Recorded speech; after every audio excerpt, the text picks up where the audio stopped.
Guys, in this video today I will be explaining to you recurring neural network. Why do we need a recurring neural network when we have the dense and the convoluted neural network? To answer this question, let us look at the differences between dense or convoluted neural network or recurrent neural network. So a dense or convoluted neural network has no memory. Each input shown to them is processed independently with no state kept in between the inputs. In order to process a sequence or a temporal series of data points, you would have to show the entire sequence to the network at once. While for a recurrent neural network, it processes the sequence by iterating through each sequence element and maintaining a state containing the information related to what it has seen so far. So that is how the memory is present in a recurrent neural network. The next point is the state of the RNN is set between processing two different independent sequences. So the state gets reset after it completes processing one entire sequence.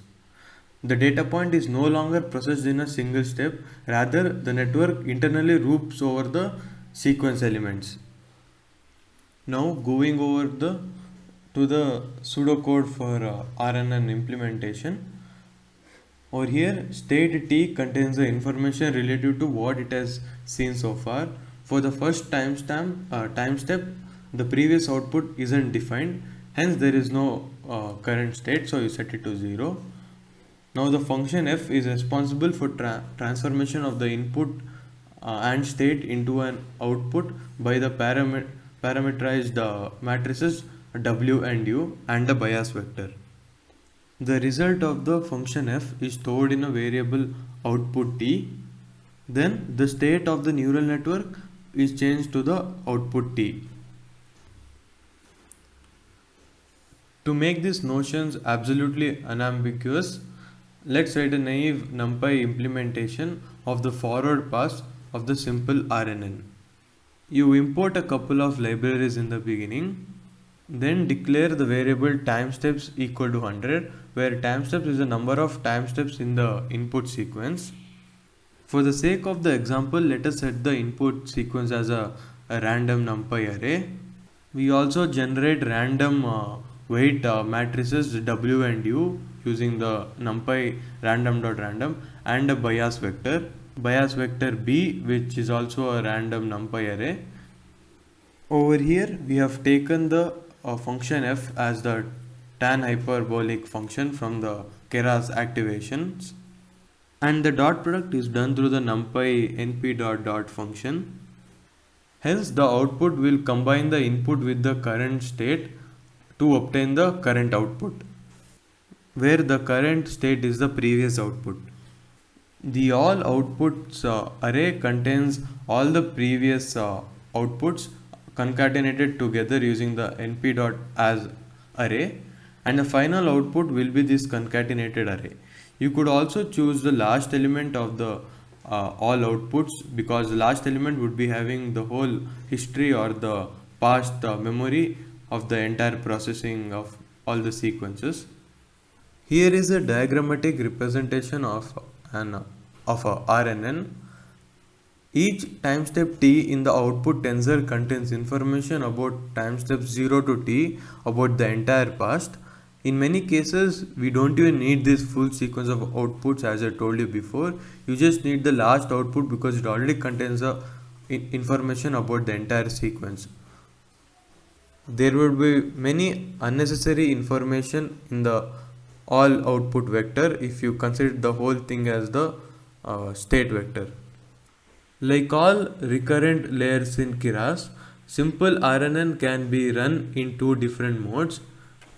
It can return either the full sequence of successive outputs for each time step, which is a 3D vector of shape, batch size, time steps, and output features, or only the last output for each input sequence, which is a 2D tensor of shape, batch size, output features. These two modes are controlled by the return sequences constructor argument. One of the types of recurrent layer in Keras is the simple RNN layer. It is very similar to the naively implemented NumPy version of the recurrent layer we did earlier. To use this, all you have to do is from keras.layers import simple RNN. Here is the code for the RNN in Keras without the full state sequence. What you get is a 2D output, whereas with the full state sequence, what you get is a 3D output, 3D tensor output. All you have to do is make the return sequence argument true in the simple RNN layer. Now, stacking of RNN layers. It is useful to stack several recurrent layers one after the other in order to increase the representational power of a network. In such a setup, you have to get all of the intermediate layers to return full sequence of outputs. I will show you the code. As you can see, I have stacked 4 RNN layers, while only the last one has return sequences false, that is by default, and all other 3 have return sequences true. Hence, the last layer returns a tensor of shape 2D and gives output per sequence and not per time step. Thank you guys. This is all for the RNN tutorial.